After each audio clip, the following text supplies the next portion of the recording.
спомена, нали, появата на дете, но тази новина всъщност е член на семейството, нали, тя е страхотна, но тогава е може би момент да се направи един така наречен мониторинг, не знам точно как да го наречем, нали, на този семейен бюджет, който ще трябва да се преструктурира със сигурност. Да, несъмнено и то и да се включат и нови елементи в този бюджет, защото сега истината е, че да, детето като разход е разход, значи то е радост голяма, но ние трябва да знаем, че е разход и разходите не са, как да кажа,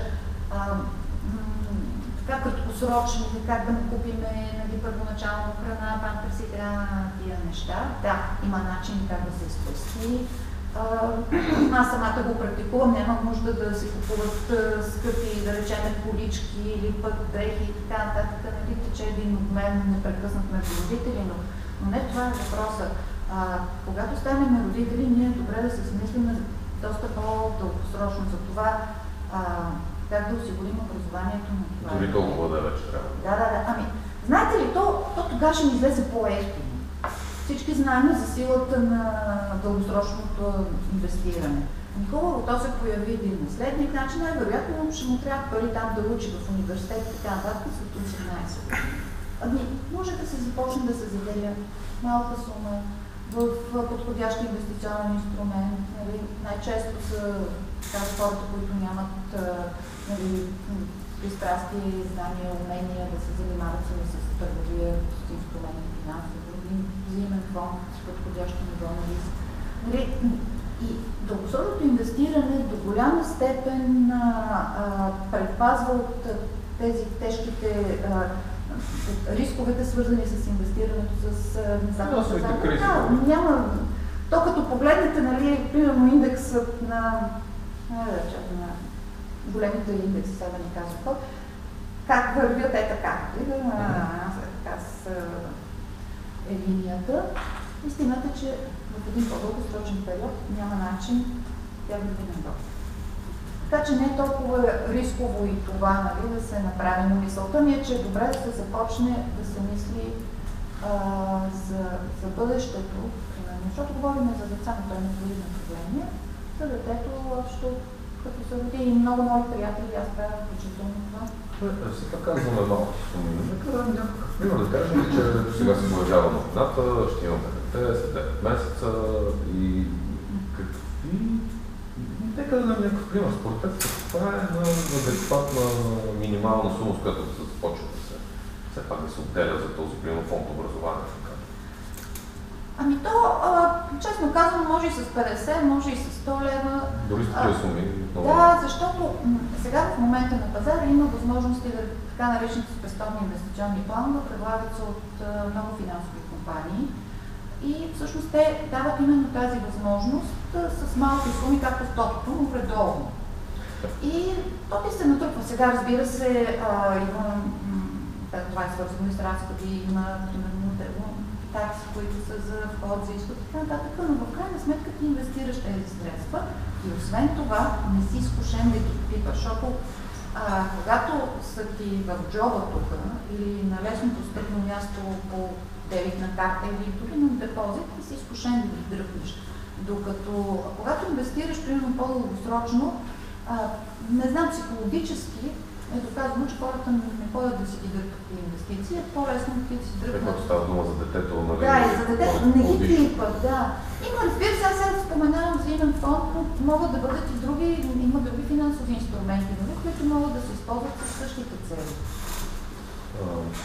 След като се появи и детето, постепенно ще започне да расте.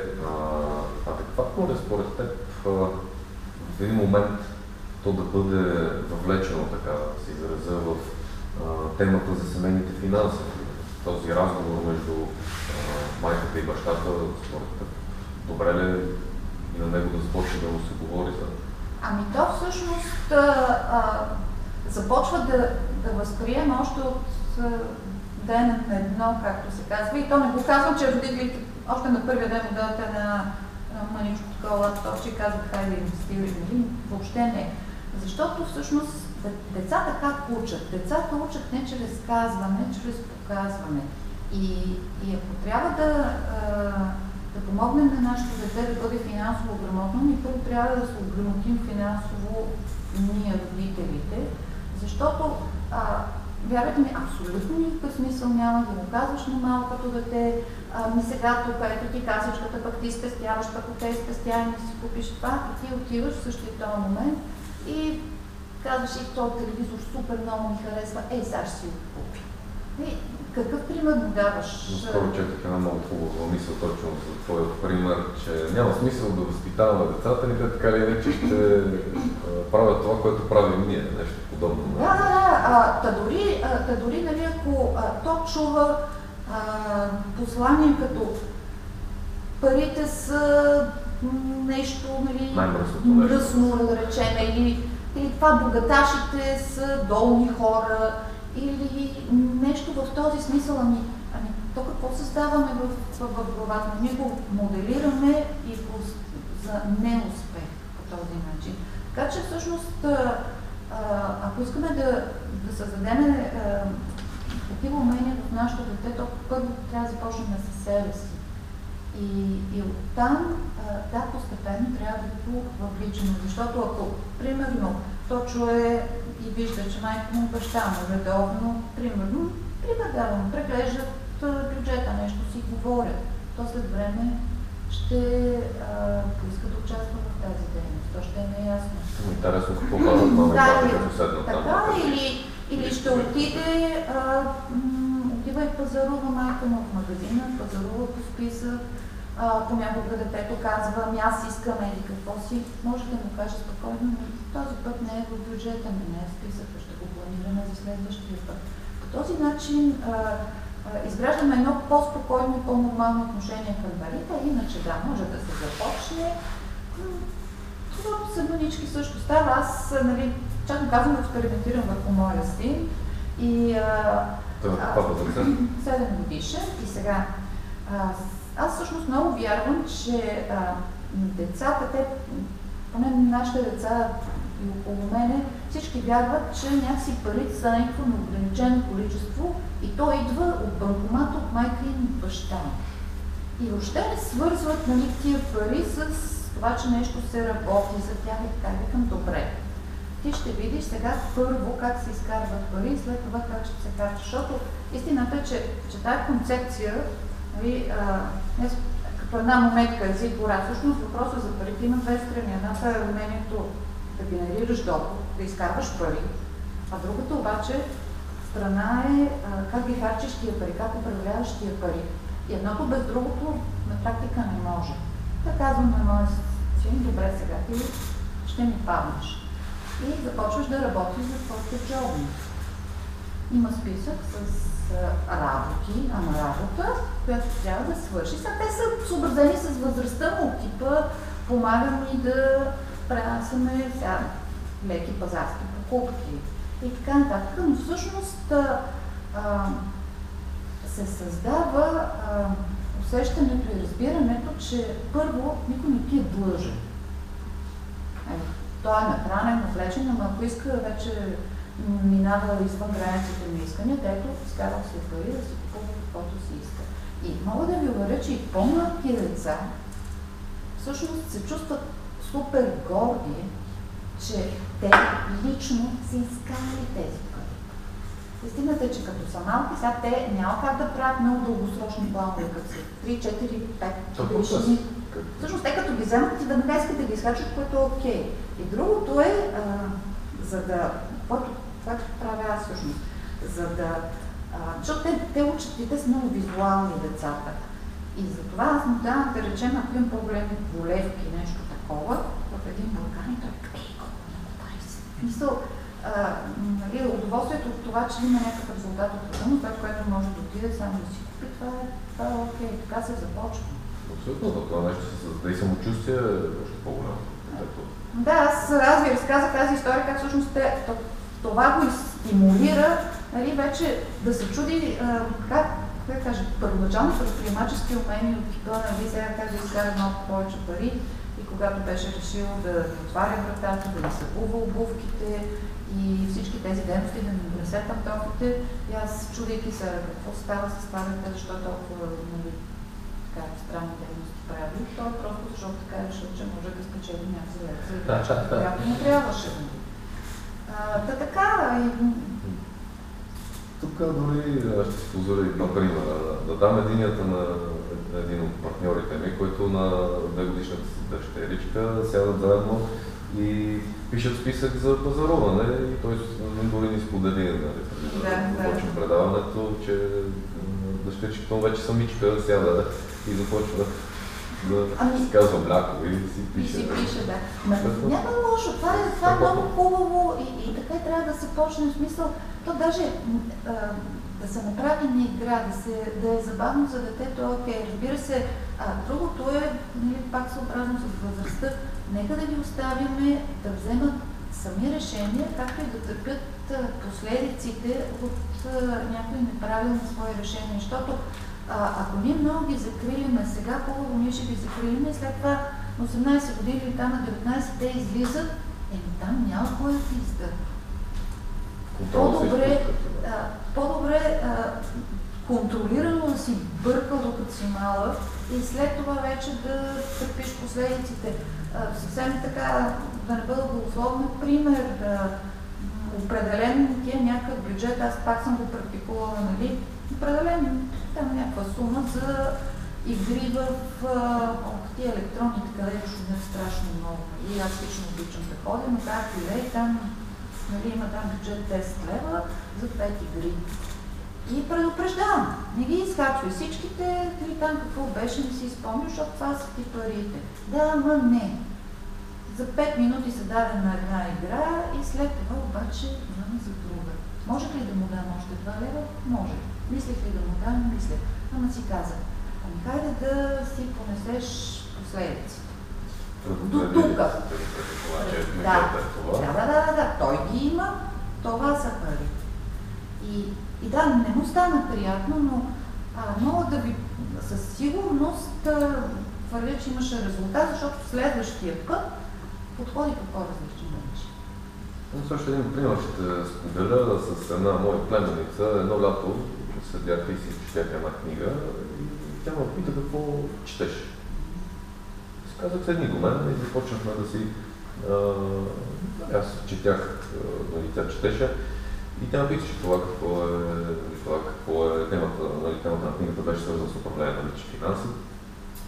Тя беше на 10 години тогава и след около 1-2 седмици четяхме заедно, обяснявах и след това тя ми се обади по телефона, тъй като от Велико Търново и ми сподели, че те са претешени гривнички и е продала на съученици, гривнички изкарала 20 лева, нали, което на мен показва, че просто едни разговори и обяснения на дори малко дете може да доведе детето веднага до...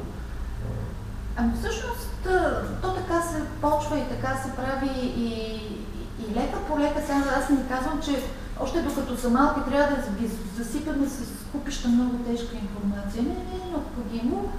Съвсем елементарни стъпки за това. Примерно, нека хубаво да се създадат така, аз 3 бурканчета, примерно, имаме, нали? Едното е за харчене, другото е за спестяване и третото, истината е, че в България не е много популярно, но така нареченото задаряване, нали? И всъщност, когато тези парички се получават от работа, те се разпределят в тези бурканчета, така обаче те са прозрачни, че да се виждат парите там, защото ако не е прозрачно, пробвало не става, не е хубаво. И така, и се почва от там, като сега едно малко дете, нали, то спестяването, то е малко по-дългосрочно харчене. В смисъл, идеята е, като събереш пари, път там след 2 седмици да ги изхарчиш, но няма значение. Важното е да се почне стъпка по стъпка и това вече за по-големите деца е по друг начин, но не е нещо супер сложно. Ние така дадохме различни примери, но все пак, ако трябва да очертаем най-важните навици, които най-важните относително, но все пак откъде може да започне? Кои са така според теб най-важните неща, към които да наблегнем повече на детето? през първите 7 години, да кажем, че и за управлението на личните финанси отново първите 7 години са доста важни?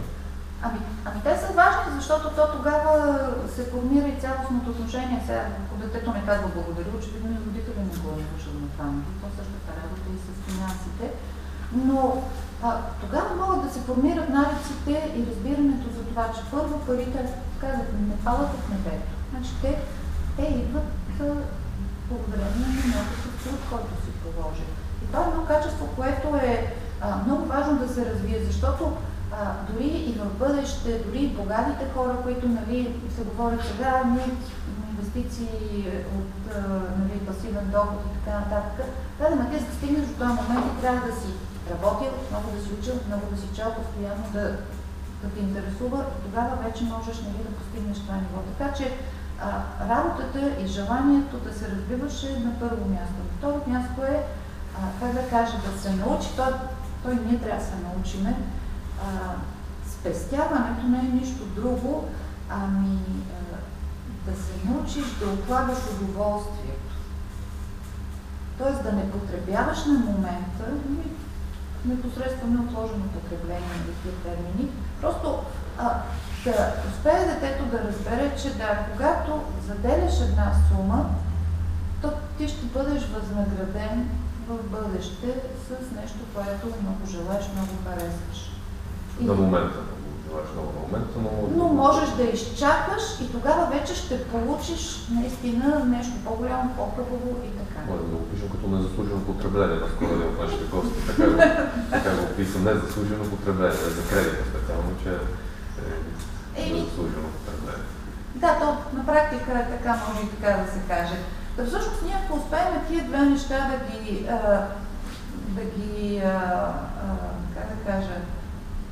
караме в малките главички, ще е много добре. И оттам нататък вече сега, според мен на тия години е малко трудно да си разпределя парите, пък къде ще отидат и така нататък. Това вече според мен трябва да дойде малко по-късен етап.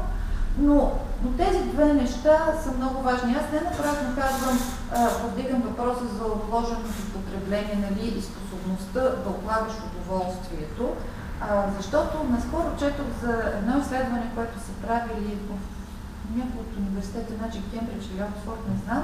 То е продължило доста години, правилно преди 20, започнал експеримента преди 20 на години. Значи група дечица с бомбони, на които им казват, може да изядете един бомбон сега, или ако изчакате, ще изядете 2 бомбона после. Класика в жанра. И какво се оказва? Групата общо взето се разделя, едните деца изяждат бомбона сега, другите чакат да изяждат 2 бомбона.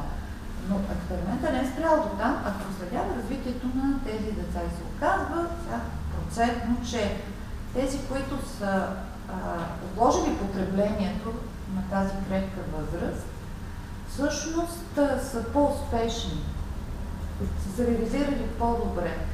Много интересно. Да, много интересно проучване.